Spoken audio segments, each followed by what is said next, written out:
আসসালামু আলাইকুম। অনেকেই বর্তমানে এই যে লোডশেডিং হচ্ছে, ভয়াবহ লোডশেডিং, তার জন্য আমাদের পল্লী বিদ্যুতের লোককে অনেক গালি দিচ্ছেন। তো যারা গালি দিচ্ছেন তাদের উদ্দেশ্যে বলতেছি যে যেখানে পল্লী বিদ্যুৎকে গালি দিচ্ছেন লোডশেডিংয়ের জন্য, যেটার দায়ভার আসলে কখনোই পল্লী বিদ্যুতের না। পল্লী বিদ্যুৎকে আপনি সারা বছর যদি গালি দেন, সবাই পুরো দেশের মানুষ যদি মিলে গালি দেন, তাহলেও পল্লী বিদ্যুতের ক্ষমতা নেই যে 1 ইউনিট বিদ্যুৎ উৎপাদন করার, বা আমাদের কোনো ধরনের ক্ষমতা নেই যে আপনাদের 1 ইউনিট বিদ্যুৎ উৎপাদন করে আপনাদেরকে সেটা দেব।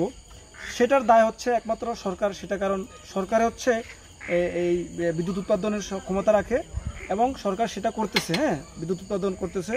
কোনো এক কারণে ক্রাইসিস, সেটা হচ্ছে সাময়িক বিষয়। তো ওইটা হচ্ছে একটা জাতীয় সমস্যা। আসলে এটা হচ্ছে সবার ধৈর্য ধরে অপেক্ষা করতে হবে। আপনারা আমাদের গালি দিতে পারবেন কখন? যখন এই যে এরকম আপনাদের লাইনে যখন কোনো ধরনের সমস্যা হবে, আপনারা যদি আমাদের জানান যে ভাই এখানে বিদ্যুৎ চলে গেছে, আর আমরা যদি আপনাদের এই কাজটা না করি, তখন হচ্ছে আপনারা আমাদের গালি দিতে দেন, সেটাও মানা যায় যে হ্যাঁ আপনাকে বলছি যে আমাদের এখানে সমস্যা হয়েছে, আপনারা আসেননি। এটা আমাদের সক্ষমতার মধ্যে।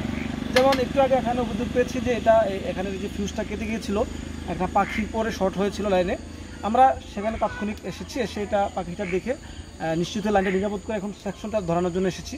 এখন এই সেকশনটা লাগানোর পরে ফিউজটা এখানে প্রায় 200-300 মানুষ বিদ্যুৎ পেয়ে যাবে। তো এখানে হচ্ছে আসলে আমাদের দায়, আমরা এটা করতে পারি। কিন্তু লোডশেডিং হলে আপনি যদি আমাকে শত গালি দেন, তাহলে কিন্তু আমরা আপনাকে 1 ইউনিট বিদ্যুৎ দেওয়ার ক্ষমতাও রাখি না।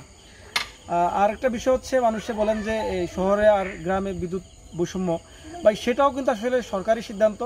যেখানে যতটুকু বরাদ্দ দেয় আমরা ততটুকু সেখানেই বিতরণ করতে পারবো।